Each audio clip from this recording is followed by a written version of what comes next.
ওকে, আউযুবিল্লাহি মিনাশ শাইতানির রাজিম। বিসমিল্লাহির রহমানির রহিম। পরম করুণাময় ও অসীম দয়ালু আল্লাহর নামে শুরু করছি আমরা। আমরা প্রথমে কিছু ভালো কথাবার্তা বলে নিতে পারি, যেমন কি সুস্থ দেহ, প্রশান্ত মন, কর্মব্যস্ত, সুখী জীবন। আর কি বলা যায়? ফারিয়া একটু বন্ধ করো। আচ্ছা, আর হলো যে কিছু কথাবার্তা কি বলা যায়? দৃষ্টিভঙ্গি বদলান, জীবন বদলে যাবে। আর কি বলা যায়? আপনি শুরু করুন, বাকিরা বদলাবে এমনিতেই। আচ্ছা, আর কি বলা যায়? Minds and body wash together, দেহ এবং মন একসাথে কাজ করে। অর্থাৎ কি, দেহ এবং মন দুইটাকে আমাদের কি রাখতে হবে? সুস্থ রাখতে হবে। তারপরে কি, এখন আমাদের প্রথমে যে কথাটা বললাম যে আমাদের কি, সুস্থ দেহ, প্রশান্ত মন, কর্মব্যস্ত, সুখী জীবন। হ্যাঁ, কর্মব্যস্ত থাকতে হবে, সবসময় ভালো কাজে ব্যস্ত থাকতে হবে, তাই না? খারাপ কাজে না, কিন্তু ভালো কাজে। সেরকম ভালো কাজ হলো কি, পড়াশোনা করা। তো চলো আমরা একটা পড়াশোনা করি। আজকে আমাদের পড়াশোনা হলো কি, টেন্স বা টেন্সকে, টেন্সের অর্থ কি? হ্যাঁ, ক্রিয়ার কাল। ক্রিয়া মানে কি? কাজ। আর কাল মানে সময়। ক্রিয়ার কাল বা কাজের সময়। তাহলে আমরা বলতে পারি টেন্স কাকে বলে? কোনো কাজের সময়কে টেন্স বলে, তাই না? অথবা কাজ করার ভিন্ন ভিন্ন সময়কে টেন্স বলে। হ্যাঁ, যেমন ভিন্ন ভিন্ন সময় মানে কি? যেমন আমি ভাত খাই, এটা হলো বর্তমান কালে বুঝাইছে, প্রেজেন্ট টেন্স। হ্যাঁ, present time. I eat rice. যেমন তারপর কি, আমি ভাত খেয়েছিলাম, এটা অতীতকালে বুঝাইছে, তাই না? আই এট রাইস, আমি ভাত খেয়েছিলাম। তারপরে কি, আমি ভাত খাবো, এটা ভবিষ্যৎকাল বুঝাইছে, তাই না? আই উইল ইট রাইস, আমি ভাত খাবো, এটা অতীতকাল বুঝাইছে, অর্থাৎ ফিউচার টাইম বুঝাইছে, তাই না? Future time. আর এটা হলো ফার্স্ট টাইম, আর এটা হলো প্রেজেন্ট টাইম। তাইলে আমরা বলতে পারি, তাহলে টেন্স প্রধানত কত প্রকার বলতে পারি? টেন্স প্রধানত 3 প্রকার, যেমন present tense, first tense, future tense. এখন প্রেজেন্ট টেন্সটা কি? প্রেজেন্ট টেন্স যেমন আমরা ওখানে উদাহরণটা লিখছিলাম, আই ইট রাইস, আমি ভাত খাই। এখানে আমরা বলতে পারি কি তাহলে? হ্যাঁ, subject plus verb plus extension, তাই না? তারপরে ফার্স্ট টেন্স কি বলতে পারি? সাবজেক্ট প্লাস ভার্বের সেকেন্ড ফর্ম, রাইট, আর এক্সটেনশন, তাই না? ইট। আচ্ছা, এখানে হলো যে তোমার এই যে মানে আমাদের ভার্বের যে ফর্মগুলো আছে, বিভিন্ন ফর্মগুলো, ফার্স্ট ফর্ম, হ্যাঁ, ফার্স্ট পার্টিসিপল ফর্ম, এগুলো কিভাবে শিখবা তোমরা? উদাহরণের সময় আমাদের চলার পথে কাজে যেগুলো লাগে এগুলো ওইখান থেকে দেখে নিলেই আমাদের ধীরে ধীরে শেখা হয়ে যাবে। ওকে, তারপরে আমরা কি বলছি? Future tense. ফিউচার টেন্স কি? ফিউচার টেন্স হলো যেমন আই উইল ইট রাইস, আমি ভাত খাবো, এটা হলো ভবিষ্যৎকাল আর কি, ভবিষ্যৎ time. I will eat rice, আমি ভাত খাবো। এখানে সাবজেক্ট প্লাস উইল বা শেল বসবে, তাই না? প্লাস ভার্বের কি? প্রথম রূপ, ভার্বের প্রথম ফার্স্ট ফর্ম। হ্যাঁ, তারপরে রাইস মানে কি? এক্সটেনশন, তাই না? ওকে, তাইলে এখন আমরা আবার কি করতে পারি? এই প্রধান 3টি টেন্সের প্রত্যেকটা আবার কত প্রকার? 4 প্রকার। যেমন প্রেজেন্ট ইনডিফিনিট টেন্স 4 প্রকার, সেটা প্রেজেন্ট টেন্স 4 প্রকার, সেটা কি কি? যেমন প্রেজেন্ট ইনডিফিনিট টেন্স, তারপরে প্রেজেন্ট কন্টিনিউয়াস টেন্স, তারপরে প্রেজেন্ট পারফেক্ট টেন্স, তারপরে প্রেজেন্ট পারফেক্ট কন্টিনিউয়াস টেন্স, তাই না? এখন আবার আমরা এটা বাংলা সহ যদি একটু বুঝি, প্রেজেন্ট ইনডিফিনিট টেন্স, এটার অর্থ কি? ইনডিফিনিট মানে হলো সাধারণ, প্রেজেন্ট মানে বর্তমান, টেন্স মানে কাল। প্রেজেন্ট ইনডিফিনিট টেন্স মানে সাধারণ বর্তমান কাল, তাই না? এটার সংজ্ঞাটা কী দিলে আমরা লিখতে পারি? সাধারণভাবে বর্তমানে কোনো কাজ করা হয় এরূপ বুঝালে, সাধারণভাবে বর্তমানে কোনো কাজ করা হয় এরূপ বুঝালে তাকে কি বলা হয়? প্রেজেন্ট ইনডিফিনিট টেন্স বলে। যেমন একটা উদাহরণ কি? যেমন উদাহরণটা আমরা এখানে জায়গা ছিল না তাই নিচে নিয়ে আসলাম। উদাহরণটা হলো যেমন আই ইট রাইস, যেমন আই গো টু স্কুল, আমি স্কুলে যাব। হি গোস টু স্কুল, সে বিদ্যালয়ে যায় বা স্কুলে যায়। এখানে দেখো আমরা কি লিখতে পারি? এখানে এখানে লিখতে পারি যে সাবজেক্ট হলো যে সাধারণভাবে বর্তমানে কোনো কাজ করা হয়, এটার মানে এটা কি স্ট্রাকচারটা, সেটা হলো সাবজেক্ট প্লাস ভার্বের প্রথম form first form plus S বা ইএস। এস বা ইএস মাঝে মধ্যে যুক্ত হয়, এটা যুক্ত নাও হইতে পারে, কিন্তু ভার্বের ফার্স্ট ফর্ম আমাদের ভার্বের প্রেজেন্ট ফর্ম বেটা যে প্রথম ফর্ম এটা থাকবেই, তাই না? তারপরে প্লাস এক্সটেনশান। এখন প্রশ্নটা হলো এস বা ইএস কখন যোগ হবে?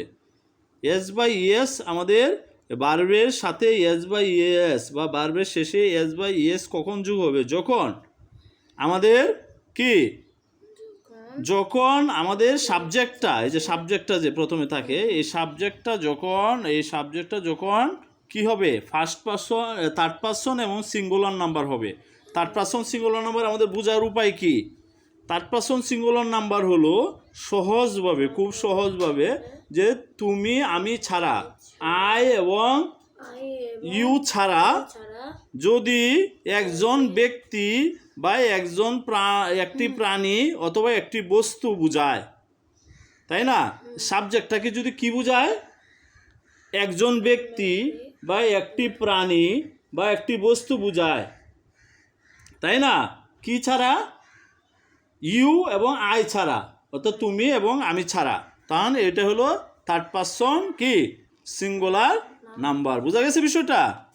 তো সেই ক্ষেত্রে আমাদের কি হবে? কখন শুধু মাত্র আই এবং ইউ ছাড়া, আমি এবং তুমি ছাড়া যা আছে সব কি, যদি একটি সংখ্যা বোঝায়, খালি একটি ব্যক্তি বা একটি বস্তু বা একটি প্রাণী এরকম যদি বোঝায় সাবজেক্টটাকে, তখন এটা থার্ড পারসন সিঙ্গুলার নাম্বার।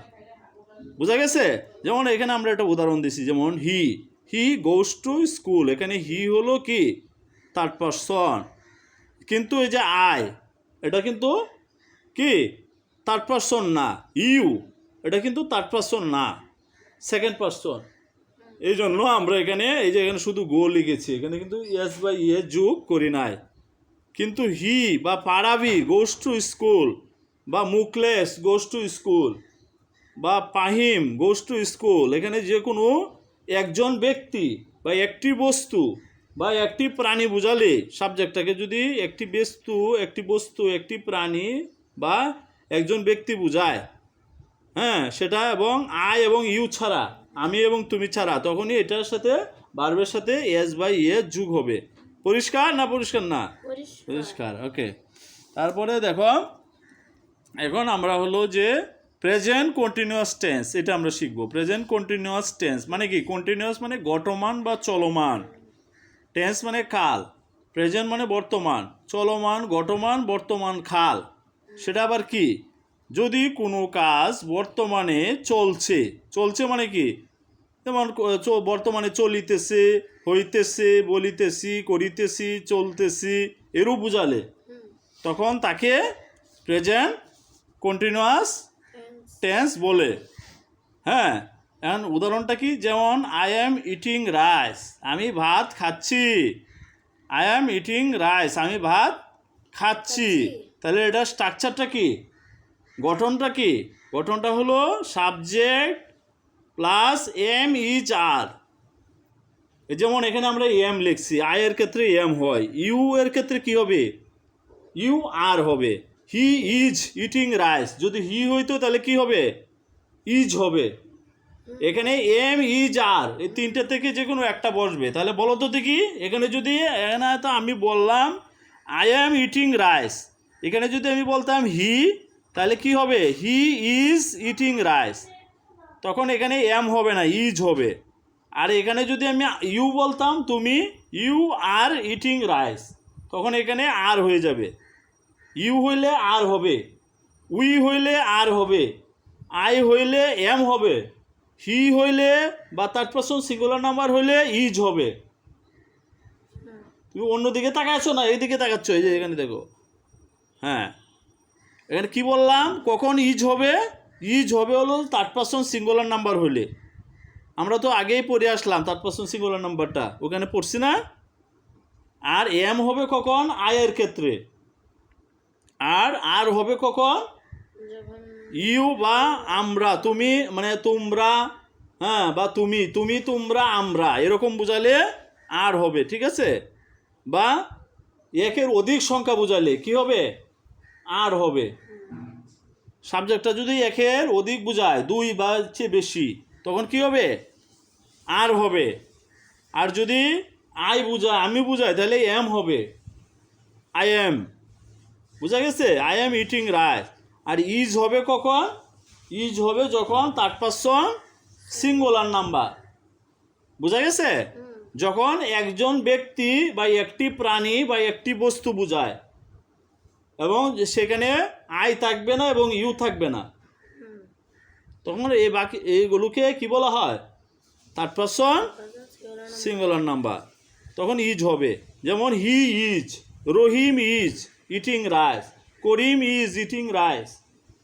বুঝতে পারছো? হি ইজ ইটিং রাইস, তখন ইজ হবে। পরিষ্কার?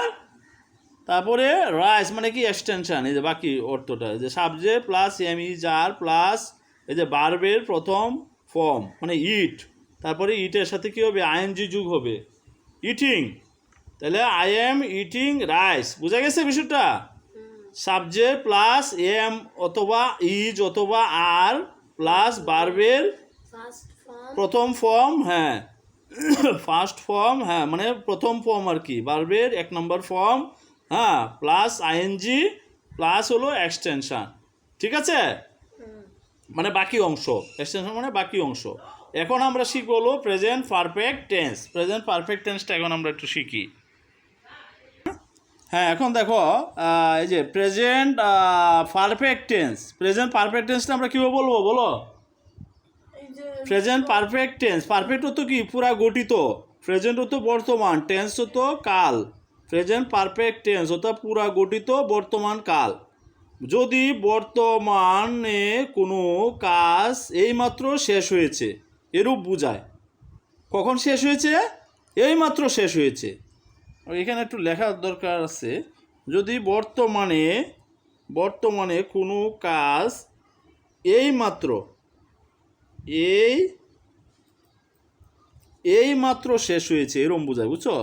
যদি বর্তমানে কোনো কাজ এইমাত্র শেষ হয়েছে এরূপ বোঝায়, তবে তাকে কি? প্রেজেন্ট পারফেক্ট টেন্স বলে।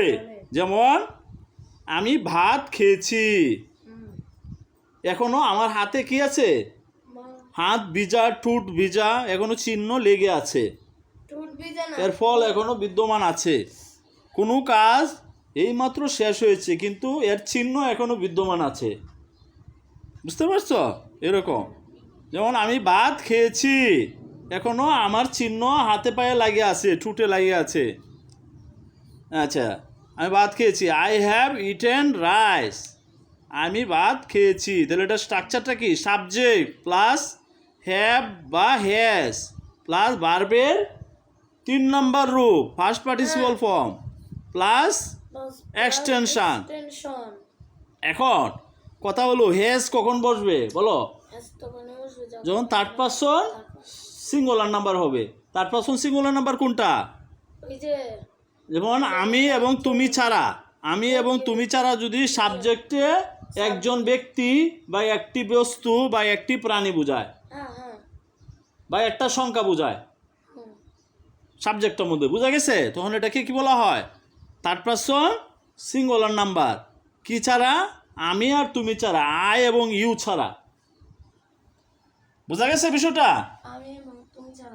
হ্যাঁ, যদি একজন ব্যক্তি বা একটি প্রাণী বা একটি বস্তু বুঝায়। পরিষ্কার না? পরিষ্কার না? পরিষ্কার। ওকে, এখন দেখো প্রেজেন্ট পারফেক্ট কন্টিনিউয়াস টেন্স এটা কাকে বলে? Present perfect continuous tense, perfect মানে পুরা গঠিত, কন্টিনিউয়াস মানে গঠমান, অর্থাৎ পুরা গঠিত গঠমান বর্তমান কাল। সেটা আবার কেমন? এটাকেও বলা হচ্ছে যদি কোনো কাজ কিছু সময় ধরে চলতেছে, হইতেছে, করিতেছে এরূপ বোঝায়, তবে তাকে প্রেজেন্ট পারফেক্ট কন্টিনিউয়াস টেন্স বলে। যেমন আমি 2 ঘন্টা যাবৎ একটি বই পড়িতেছি। যেমন আমি 2 ঘন্টা যাবৎ কি একটি বই পড়িতেছি। I have been reading a বুক। এই যে এখানে এ বুকটা বাদ দিয়েছিলাম, এই উপরে লিখে দিয়েছি, দেখছো? I have been reading a book for 2 hours। আমি 2 ঘন্টা যাবৎ কি করছি? একটি বই পড়ছি বা পড়িতেছি, একই কথা। পড়তেছি, পড়িতেছি বা পড়ছি, এরকমভাবে বলা যায় এটাকে। তাহলে এটা কি? দেখো, I have been reading a book for 2 hours। তাহলে এটা মানে এটা স্ট্রাকচারটা কী হবে বলো? সাবজেক্ট হ্যাভ বিন বা হ্যাজ বিন, বুঝা গেছে? হ্যাজ বিন কখন হবে তাহলে? থার্ড পারসন সিঙ্গুলার নাম্বার হলে হ্যাজ বিন হবে। যেমন থার্ড পারসন সিঙ্গুলার নাম্বার কোনটা? যেমন যেমন তুমি এবং আমি ছাড়া, আই এবং ইউ ছাড়া যদি একটি বস্তু, একটি প্রাণী অথবা একটি কি